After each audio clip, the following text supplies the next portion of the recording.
This video is sponsored by CuriosityStream. Get access to my video streaming service, Nebula, when you sign up for CuriosityStream using the link in the description. Islam. Everyone's talking about it. With a global community stretching from China to Timbuktu to California and everywhere in between, this religion is the way of life of a quarter of humanity. But what is Islam? What do Muslims believe? And what is Shakira's law? Well, let's find out.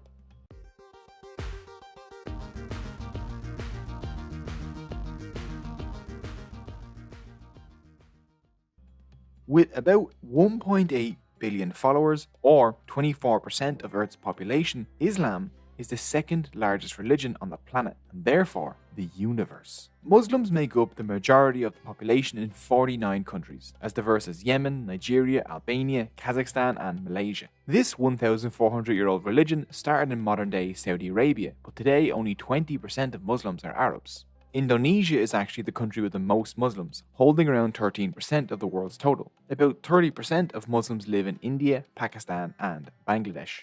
Christianity is named after Christ, Judaism after the tribe of Judea, and Zoroastrianism after the 1998 swashbuckling adventure film The Mask of Zorro, starring Antonio Banderas. But Islam is named after an action. Islam means submission to God, and Muslim is the person that submits to God. The root meaning of the word Islam means peace, safety, and security. The Arabic word for peace, salam, comes from this root along with the Hebrew word shalom. So, submission to God means finding peace by following God. Around the world, regardless of language, most Muslims greet each other in Arabic saying Assalamu alaikum, peace be upon you. Islam originated in 7th century Arabia with a guy called Muhammad. Before we can get into Muhammad's life, we need to talk about the elephant in the room. His name is Sebastian, and he is standing in front of my whiteboard explaining the controversy surrounding drawing Muhammad. Sebastian, can you just scoot over there? Can you just please move? Okay, drawing Muhammad is a controversial and emotional political issue. Firstly, the Quran, Islam's holy book, has no ban on drawing Muhammad, but the big three Abrahamic faiths, Christianity, Judaism, and Islam, all have rules against making images of any living thing. This comes from the Torah, and some Muslims and Jews take this rule very seriously. Islam kept this rule going so that Muslims wouldn't worship in front of images of Muhammad or God. Instead, they pray directly to God. Some Muslim societies have drawn Muhammad in the past, Iranian cultures especially. Today, most Muslims are offended by disrespectful images of Muhammad, but respectful images are usually fine, especially in Shia Islam, the second largest branch of Islam. And the majority of Muslims disagree with violence in response to depictions of Muhammad. To be respectful, as we always try to be, this silhouette will stand in place of Muhammad. No, not that. That's Sebastian again. Please, Sebastian, move. You're making me look like a fool.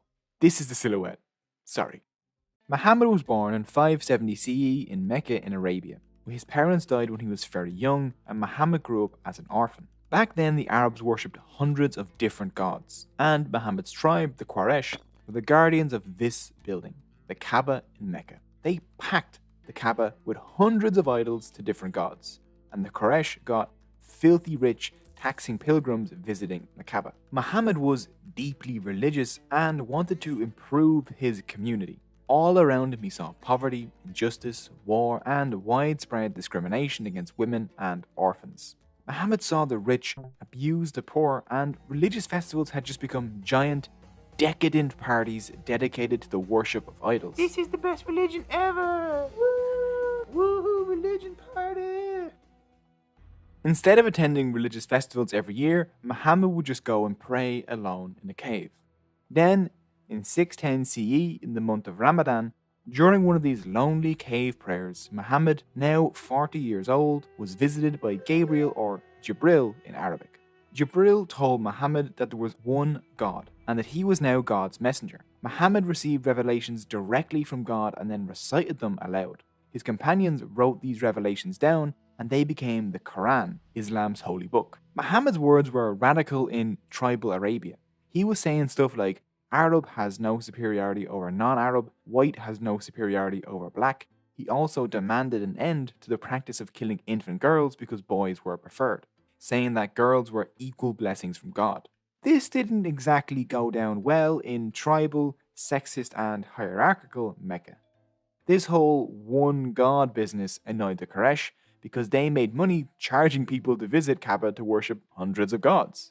The poor, slaves, and others flocked to Muhammad.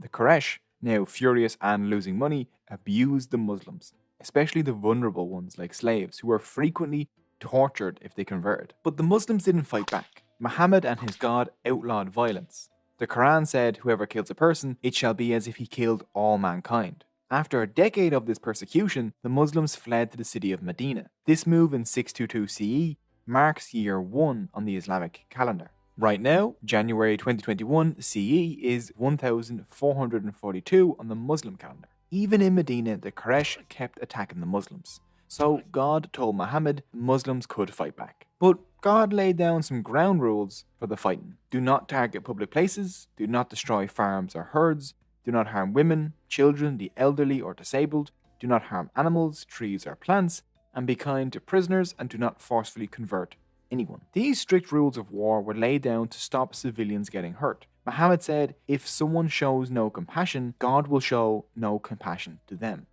By 630, Muhammad marched on Mecca with an army of 10,000. The city submitted without a battle. Muhammad went straight to the Kaaba and destroyed the hundreds of idols and dedicated it only to God. Just 2 years later, most of Arabia had converted to Islam and was united under Muhammad. Then, on June 8, 632 CE, Muhammad died. Abu Bakr, Muhammad's father-in-law, was elected as the first caliph or successor. This election is the cause of the divide between Islam's two major branches, Sunni and Shia. To oversimplify a bit, Sunni believe Abu Bakr was rightly elected. Shia believe Muhammad chose his son-in-law Ali as his successor. Today, Sunni make up between 80 to 90% of all Muslims, while Shia make up about 13%. Over the next 1,400 years, Islam has spread through empires and trade across the Middle East, Africa, Central and South Asia, and China. It spread to Europe, especially the Balkans and Spain, and merchants brought it to Southeast Asia, and slaves brought it with them to the Americas. And that's a very brief version of Muhammad's story. But what exactly was this new religion that he was preaching? Islam might seem complicated at first, but we can break it down into some very easy to understand core beliefs. 1. Belief in one God. Muslims, Christians, and Jews worship the same God. Muslims just call that God Allah, because that's the Arabic word for God. Arab Christians also refer to God as Allah. Muslims believe God is the uncreated, all-knowing, all-powerful, merciful, loving, and genderless creator of the universe. Islam accepts that there is only one God and that believing in other gods or worshipping anything else, be it idols, money, or power, like its God, is a great sin. Islam in general also has no priests, as Muslims are supposed to have a direct, personal connection with God. God created the world in 6 days. After creating the world and everything in it, God created Adam and Eve together from the same clay. The Quran states that God created humanity from a single soul. 2. Belief in the divine books and prophets. Muhammad said he wasn't preaching anything new. He said Islam was the original religion of humanity. He was just a prophet tasked with reminding people of the one God and bringing them back to the correct path. Muhammad is also not the only prophet in Islam. The prophets of Judaism and Christianity are accepted by Muslims too. Dozens of prophets are named in the Quran alongside Muhammad, like Abraham, Moses, Noah, and Jesus. Moses, Jesus, and Jesus' mother, Mary, get a lot of mention in the Quran. In Islam, Muhammad and all the prophets are just humans, but they carry a message, and all prophets brought the same message: a call for peace, a return to worshipping only God, and a warning of the Day of Judgment. Muslims also recognize the Jewish Torah and the Christian Gospel as divine books sent down by God. So Muslims refer to themselves, along with Jews, Christians, and some other peoples, as people of the book. The big difference between them, though, is that Muslims believe that Muhammad is the final prophet and that the Quran is the last divine book. 3. Belief in the Day of Judgment. God created the universe with an expiration date. At one point in the future, the Day of Judgment will come. The world will end, and everyone that has ever lived will be physically resurrected, and their actions in life will be judged and they will be held accountable for how they behave. After the resurrection, everyone will move across a bridge that goes over the fire of hell and leads to the entrance to heaven. For those whose good deeds outweigh their bad, the bridge is flat and broad and the crossing easy. For sinners though, the bridge becomes as sharp as a razor and they fall into hell. Hell is a place of fire, everyone is tortured, miserable, thirsty, Baby Shark plays all day long. It's awful. Stuff like murder, theft and cheating will get you sent there. Whereas heaven is a beautiful garden filled with rivers of milk and honey where everyone is young, healthy, reunited with family and subscribed to educational YouTube channels.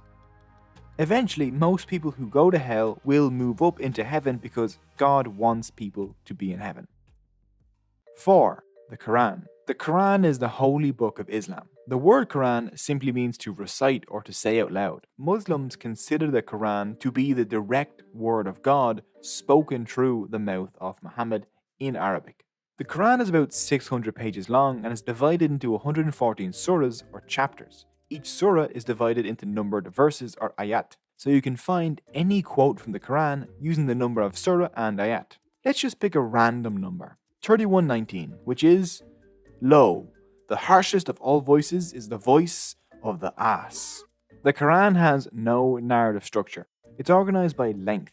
The longest verses are at the beginning and the shortest verses are at the end. So the topic and narrative of the Quran jumps around a lot. One reason for this is because the Quran is supposed to be read aloud. Many Muslims even memorize the whole Quran.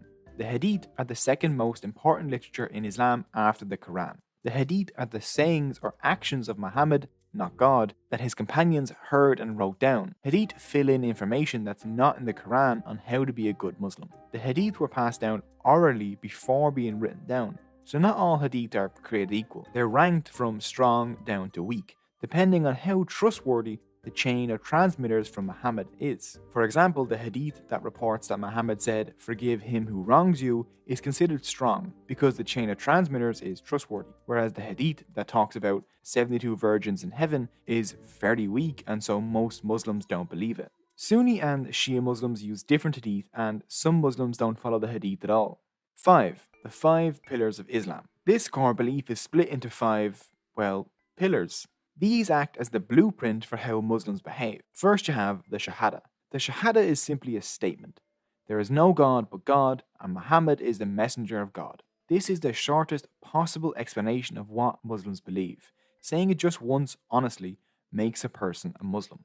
Salat. Salat means prayer, and practicing Muslims pray 5 times a day. Before Salat, Muslims must perform wudu, or ritual washing of the face, arms, head and feet. Each salat begins with the saying, "God is most great," or Allahu Akbar, followed by prayers in Arabic, along with movements like standing, bowing and kneeling. Seriously, Muslim prayer looks like a proper workout. Because a Muslim stops whatever they're doing to pray 5 times a day, they're reminded of God and the values of the Quran. And when praying, Muslims face Mecca. The direction towards Mecca is called the Qibla. Muslim places of worship, mosques, are planned so that one wall, the Qibla wall, always faces Mecca. Even though mosques look different depending on where they are in the world, they all have a Qibla wall.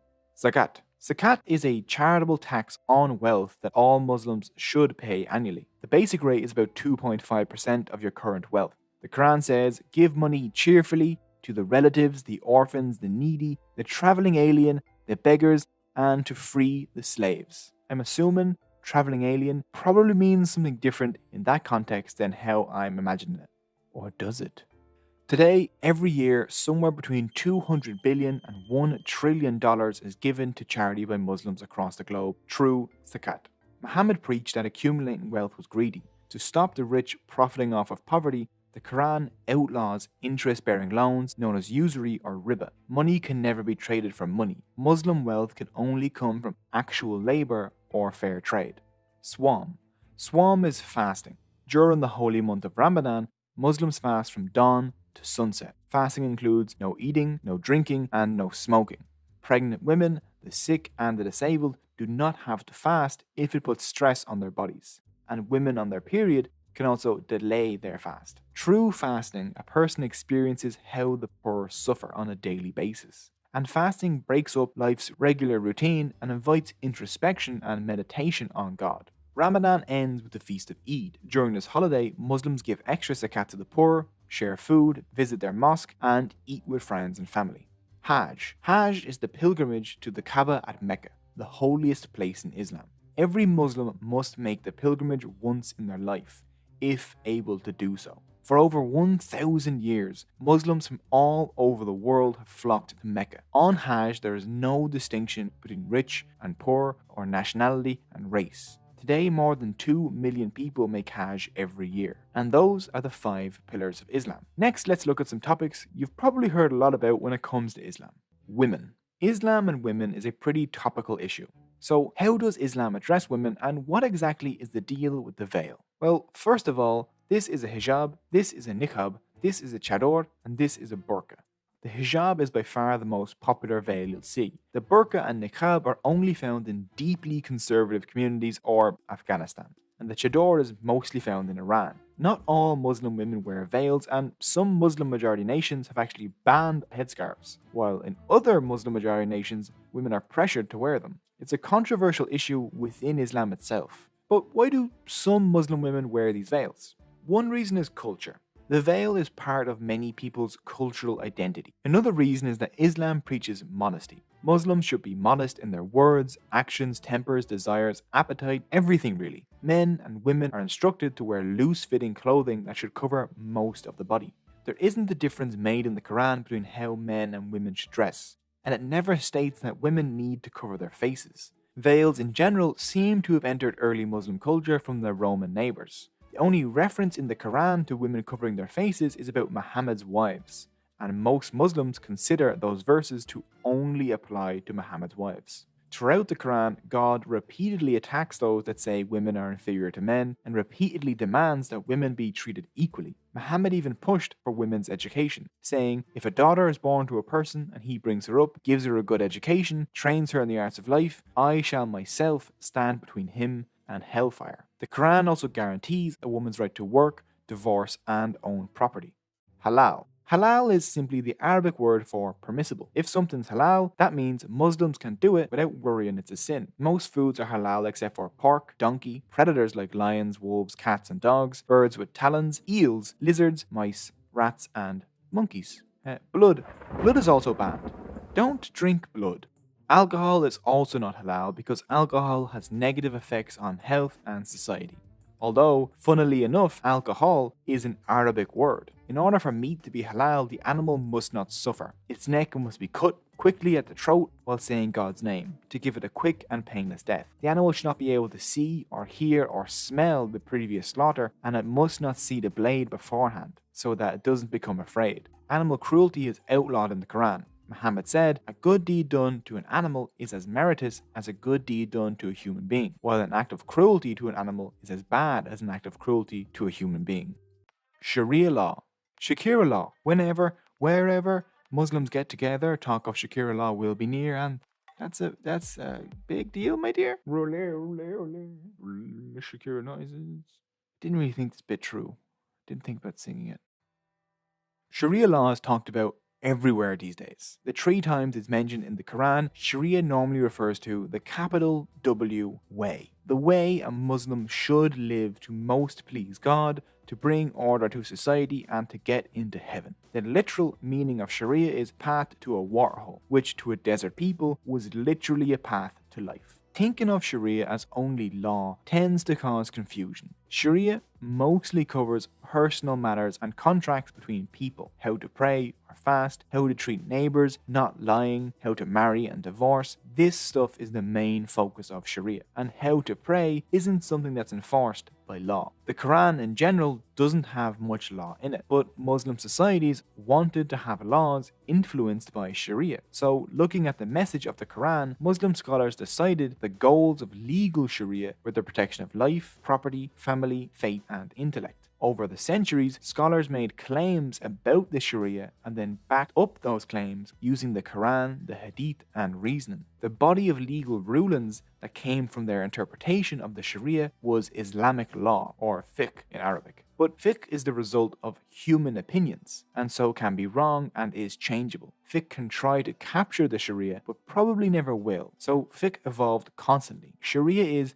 aspirational. It was never written down in a big ancient book of unchanging rules. Different Muslims around the world and at different times have different interpretations of what Sharia is, and made fiqh based on those interpretations. You might see Saudi Arabia, Daesh, or Boko Haram cry Sharia as they abuse and torture people. But most Muslims do not consider what those groups do as Sharia in any way. Most Muslims would consider violence to be anti-Sharia. But headlines focus on those groups anyway. Sharia can and has been used to champion justice and equality. For example, Musawa is an organization which uses Sharia to promote gender equality. That's the fascinating thing about Sharia. It's an argument, process, a way to learn, grow, and adapt. Learning is usually hard, but today it's easier than ever because Cogito and a bunch of our creator friends have built their own educational platform called Nebula, and we're excited to be partnering with CuriosityStream. Nebula is a place where you can watch some of the best educational content ad-free and earlier than YouTube. This video was up on Nebula days ago. On Nebula, creators can experiment with all kinds of new and exclusive stuff without having to worry about YouTube's quirks like demonetization or the algorithm, blessings be upon it. This channel has exclusive content up over on Nebula, and so do dozens of other creators. By supporting Nebula, you'll be providing a budget for creators to put together high-quality Nebula originals that would never make it on YouTube. Take, for example, Tom Scott's game show, Money, where he just pits some of your favorite creators against each other for entertainment. Or would you like a high-quality World War II docu-series? Well, Real Engineering's Nebula original would suit you. Or maybe a series breaking down video game storytelling. Well, there's a Nebula original for that. Or maybe you want to see a behavioral psychologist using odd psychology to solve problems. Well, there's a Nebula original for that as well. There are so many more, and they're all funded by and created for people like you. People that enjoy original, smart content. And now, Nebula has original podcasts too. But what does CuriosityStream have to do with this? Well, as the online champion of high-quality documentaries, they love education and educational creators. So we've teamed up to create a deal. If you follow the link in the description, you can sign up for CuriosityStream and you'll get Nebula for free. And that's not a trial or anything like that. As long as you have CuriosityStream, you'll get Nebula. And right now, for a limited time, CuriosityStream is offering Cogito viewers 41% off their annual subscription as a holiday discount. That's less than $15 a year for both CuriosityStream and Nebula. So you can watch Nebula originals from Tom Scott, Real Engineering, and Lindsay Ellis, along with geniuses like David Attenborough and Stephen Hawking. As I researched this video, I watched Islamic art over on CuriosityStream, and it was gorgeous. So click the link down below to get 41% off an annual CuriosityStream subscription along with free access to Nebula, or you can go to curiositystream.com/Cogito. So those are the basics of Islam. It isn't even close to covering everything. I probably only covered about 1%. One video simply can't cover everything. Religions are too diverse, too deep, and mean too many different things to different people. But I hope that this could act as an introduction to you. I hope that you enjoyed this video, and let me know what you thought about it in the comments below. And what would you like for us to cover next? You can find all the sources used in the description below. If you're interested in supporting the channel, there are links to our Patreon and t-shirt store also in the description. Patrons also get early access to all videos. Thank you so much for watching, and ma salam.